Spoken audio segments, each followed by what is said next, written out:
Assalamualaikum warahmatullahi wabarakatuh.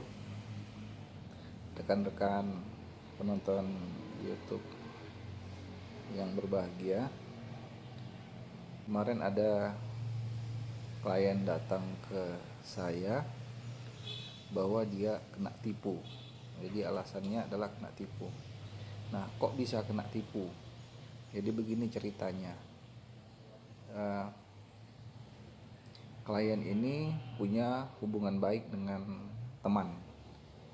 temannya, karena hubungan baik ini teman tersebut meminjam uang sebanyak 300 juta untuk pembangunan sebuah proyek pembangunan rumah. Nah, temannya ini adalah seorang developer.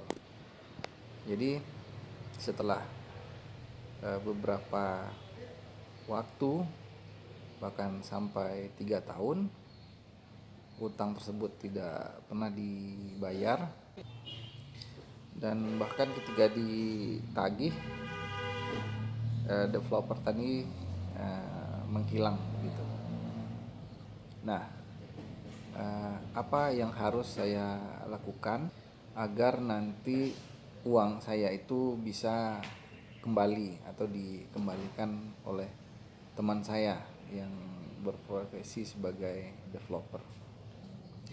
Nah, berangkat dari kasus itu, perlu diketahui rekan-rekan semuanya bahwa dalam hal pinjam meminjam uang itu adalah termasuk dalam ranah perdata, karena di situ terjadi perikatan perjanjian. Walaupun sebenarnya perjanjian itu tidak dibuat secara tertulis, hanya secara konsensus saja.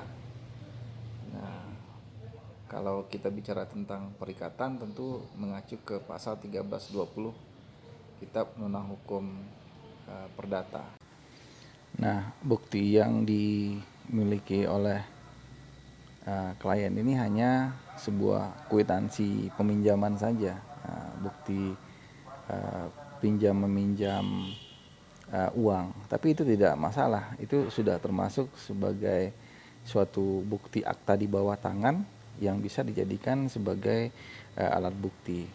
Nah, solusi yang saya tawarkan di sini adalah tentu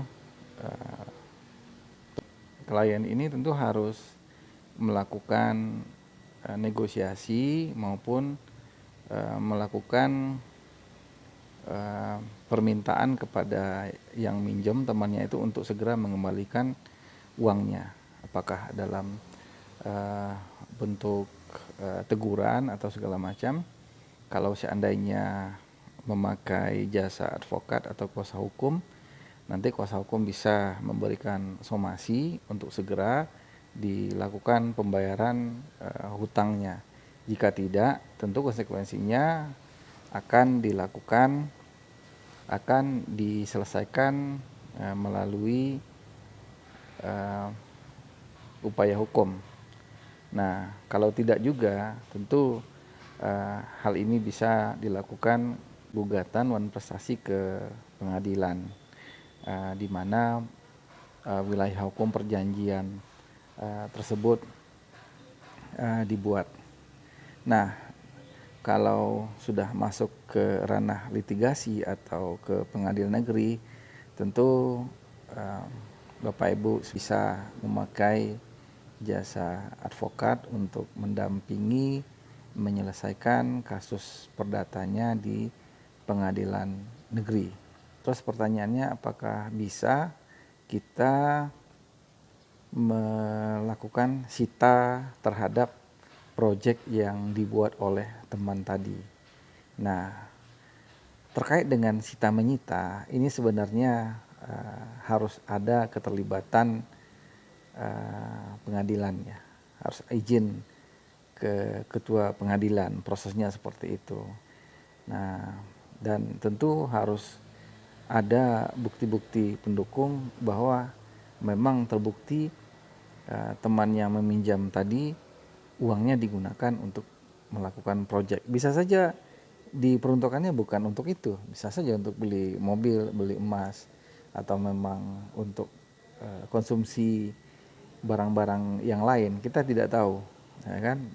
Dan untuk membuktikan itu tentu harus perlu pembuktian lebih lanjut. Namun sebaiknya langkah persuasif dulu yang harus ditempuh. Salah satunya jika memakai jasa advokat, nanti advokatnya bisa memberikan somasi untuk segera melakukan pembayaran, kapan akan dilakukan pembayaran, atau melakukan penyelesaian melalui penyelesaian sengketa alternatif, salah satunya melalui mediator misalnya. Nah, kalau seandainya tidak bisa dicapai kesepakatan, nah, atau juga nanti masuk ke pengadilan, ya, setelah pemeriksaan para pihak juga akan masuk ke tahapan mediasi. Nah, karena ini mediasi itu kan wajib menurut Peraturan Mahkamah Agung nomor 1 tahun 2016 ya. Jadi ya, sebenarnya apa pelajaran yang bisa kita ambil dari sini, yaitu untuk meminjamkan uang, Bapak Ibu harus hati-hati, ya kan? Harus hati-hati. Kenapa? Karena yang meminjamkan uang itu biasanya orang nggak jauh-jauh dari kita.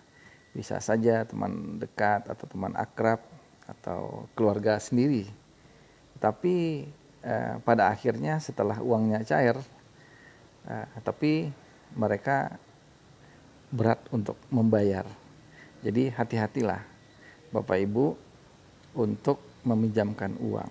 Nah, supaya prinsip kehati-hatian ini bisa ada backupnya, sebaiknya jika ada orang yang meminjam kepada kita, mintalah borohnya ya, boroh atau jaminan.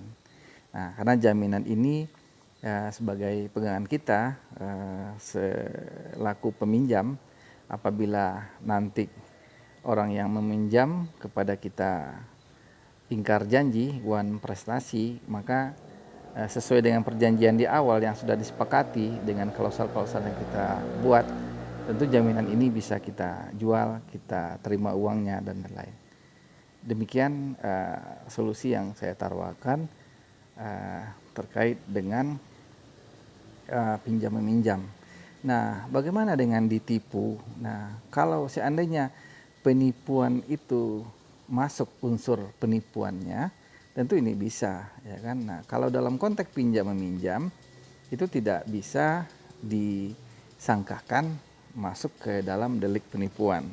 Dia tetap masuk ke dalam ranah perdata, yaitu berupa perjanjian. Jadi bahasanya mungkin ditipu itu ya di awal dirayu-rayu lah begitu kan, dirayu-rayu supaya mau minjemin uangnya. Nah, sepanjang Bapak Ibu punya konsensus di dalam melakukan pinjam meminjam dan dilakukan dengan keadaan sadar tanpa ada paksaan dan lain-lain, nah sebenarnya perjanjian itu sah secara hukum ya, perjanjian pinjam meminjam tersebut. Tapi kalau sekiranya memang di saat itu Bapak Ibu merasa di luar batas nalar, di dalam keadaan tidak sehat, di bawah tekanan dan lain-lain, tentu perjanjian pinjam meminjam itu dapat dibatalkan agar nanti tidak terjadi perjanjian. Nah, barangkali ini solusi yang saya tawarkan. Terima kasih sudah menonton.